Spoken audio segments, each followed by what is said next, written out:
Hello, ಹಾ ಎಲ್ಲೋ ನಂದ್ 2,000 ಕೊಡ್ತೀನಿ ಅಂತ ಮೊನ್ನೆ ಇಸ್ಕೊಂಡು ಹೋಗ್ಬಿಟ್ಟು ಇನ್ನೂ ಕೊಟ್ಟಿಲ್ಲ. ಕೊಡ್ತೀನಿ ಮಚ್ಚ.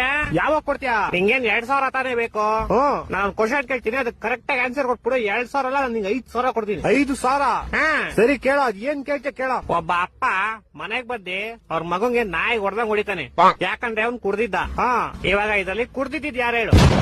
ಅಪ್ಪ ಮನೆಗ್ ಬಂದು ಅವ್ರ ಮಗನ್ ಕೊಡ್ದ, ಯಾಕಂದ್ರೆ ಅವ್ನ್ ಕುಡ್ದಿದ್ದ. ಇಲ್ಲ, ಅವ್ರ ಮಗ ಕುಡ್ದಿದ್ದ. ಇವಾಗ ನನ್ ಮಗ ಕುಡ್ದಿದ್ರೆ ಅಪ್ಪ ಅಂತಾನೆ, ಅಪ್ಪ ಅಂದ್ರೆ ಮಗ ಅಂತಾನೆ. ಹೊಟ್ಟೆ ಎಷ್ಟು ಉರ್ಸ್ತಾವ್ರು. ಹೇಳ. ಇಲ್ಲ ಕ್ವಶನ್ ಚೆನ್ನಾಗಿಲ್ಲ, ಬೇರೆ ಬೇರೆ. ಸರಿ ಅಪ್ಪ, ಆಯ್ತು. ಈ ಕ್ವಶನ್ಗೆ ನೀನ್ ಬರೀ ಹೂನಾ ಅಂತ ಆನ್ಸರ್ ಮಾಡ್ಬೇಕಷ್ಟೇ. ಆಯ್ತು, ಕೇಳು. ನಿಮ್ ಮನೆಯವ್ರು ಗೊತ್ತಾ ನೀನ್ ದಿನ ದೇವಸ್ಥಾನದ ಮುಂದೆ ಕೂತ್ಕೊಂಡು ಭಿಕ್ಷೆ ಬೇಡ್ತೀಯ ಅಂತ? ಹೂ, ಗೊತ್ತು. ಗೊತ್ತಾ? ಇಲ್ಲ ಗೊತ್ತಿಲ್ಲ. ನಿಮ್ ಮನೇಲಿ ಗೊತ್ತಿಲ್ವಾ ನೀನ್ ಭಿಕ್ಷೆ ಬೇಡೋದು?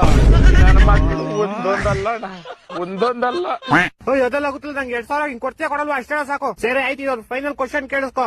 ಇದಕ್ಕೆ ನೀನ್ ಆನ್ಸರ್ ಹೇಳಿದ್ರೆ ನಿನ್ ಕಾಸು ನಿಂಗ್ ಸಿಕ್ದಂಗೆ ಅನ್ಕೋ. ಸರಿ, ಆಯ್ತು, ಕೇಳು. ದೇವ್ರಿಗೆ ಅಂತ ಮಾಡಿದ ಪ್ರಸಾದನ ಸ್ವಲ್ಪ ದೇವ್ರ ಮುಂದೆ ಇಟ್ಬಿಟ್ಟು ಆಮೇಲೆ ಎಲ್ಲಾರ್ಗು ಹಂಚ್ತಾರೆ. ಹ್ಮ್, ಆದ್ರೆ ದೇವ್ರಿಗೆ ಅಂತ ಹಾಕಿದ ದುಡ್ಡನ್ನ ಸ್ವಲ್ಪ ಆದ್ಮೇಲೆ ಎಂತಕ್ಕೆ ಎಲ್ಲಾರ್ಗು ಹಂಚಲ್ಲ?